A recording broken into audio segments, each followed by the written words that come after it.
आखिर महाभारत के सभी शक्तिशाली योद्धाओं में श्री कृष्ण ने अर्जुन को ही क्यों चुना और क्यों स्वयं श्री कृष्ण बने अर्जुन के साथ? आप ये जानकर हैरान रह जाओगी कि क्या है वो रहस्य जिसकी वजह से नहीं उठाए श्री कृष्ण ने युद्ध में शस्त्र। चलिए जानते हैं इसके बारे में आज की इस वीडियो में। महाभारत के सभी पात्रों में श्री कृष्ण सबसे अधिक अर्जुन से प्रेम करते थे और महाभारत युद्ध के दौरान श्री कृष्ण ने अर्जुन का सारथी बनने का निर्णय लिया था। तब अर्जुन ने श्री कृष्ण से पूछा था, हे प्रभु, हम पांचों भाइयों के लिए तो आपका आशीर्वाद ही काफी है, फिर आप मेरा सारथी क्यों बनना चाहते? अर्जुन की बात सुनकर श्री कृष्ण मुस्कुराने लगे और बोले, हे पार्थ, तुम्हारे इन प्रश्नों का जवाब मैं अभी तो नहीं दे सकता, लेकिन समय आने पर तुम्हें खुद ही पता चल जाएगा। आज के इस वीडियो में हम जानेंगे अर्जुन के इसी सवाल का जवाब। आइए मिलकर जानते हैं भगवान कृष्ण किस कारण अर्जुन के सारथी बने।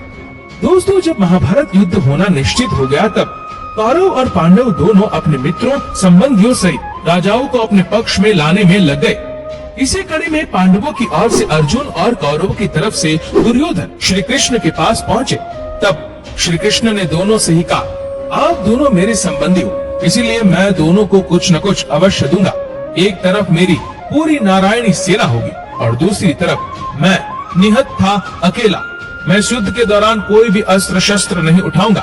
ये सुन अर्जुन ने भगवान श्री कृष्ण को चुना और दुर्योधन नारायणी सेना पाकर खुश हो गया। उसने सोचा कि युद्ध में श्री कृष्ण अकेले और निरअस्त्र क्या ही कर पाएंगे।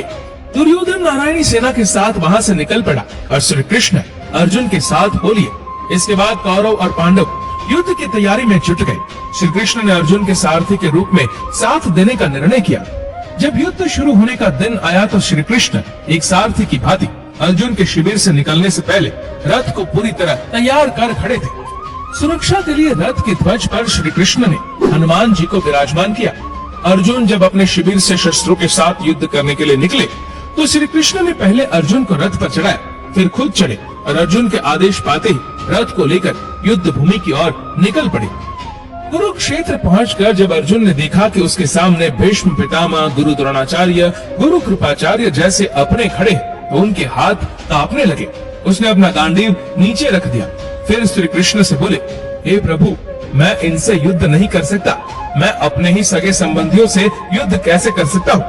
तब भगवान श्री कृष्ण ने अर्जुन को अपने दिव्य विराट रूप के दर्शन दिए और भागवत गीता का उपदेश दिया। तब जाकर अर्जुन युद्ध के लिए तैयार हुए। अर्जुन युद्ध के लिए तैयार होते ही दोनों ओर से शंखनाद हुआ।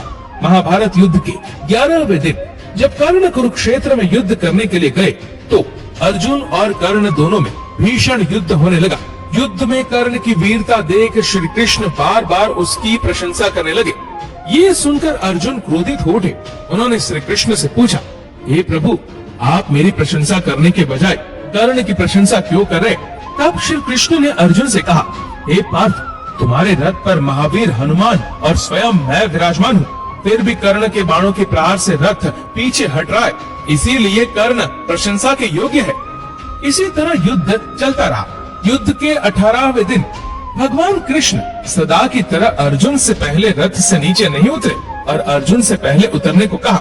ये सुनकर अर्जुन को आश्चर्य हुआ, क्योंकि प्रतिदिन युद्ध के बाद श्री कृष्ण खुद पहले रथ से उतरते और फिर अर्जुन को उतारते थे। श्री कृष्ण के आदेश अनुसार अर्जुन पहले रथ से नीचे उतर आए, फिर श्री कृष्ण उतरे और अर्जुन को रथ से दूर ले गए। दोनों के थोड़े दूर जाने पर रथ में आग लगी और वो जलकर भस्म हो गया। ये देख अर्जुन को आश्चर्य हुआ कि अनेक महारथियों का अंत करने वाला ये रथ आज पल भर में कैसे नष्ट हो गया। उसने श्री कृष्ण से इसका कारण पूछा। श्री कृष्ण ने कहा, हे अर्जुन, ये रथ तो बहुत पहले ही नष्ट हो चुका था। इस रथ की आयु तभी समाप्त हो गई थी जब भीष्म पितामह, द्रोणाचार्य और कर्ण जैसे महारथियों ने अपने अपने दिव्यास्त्रों से प्रहार किया था। उसके पश्चात ये रथ तो मेरे संकल्प बल से चल रहा था। अगर मैं तुम्हारा सारथी ना होता तो ये रथ कब का नष्ट हो गया होता। उस समय अर्जुन को इस बात का ज्ञान हुआ कि युद्ध के शुरू होने से पहले क्यों वासुदेव श्री कृष्ण आगे बढ़कर उनके सारथी बने थे।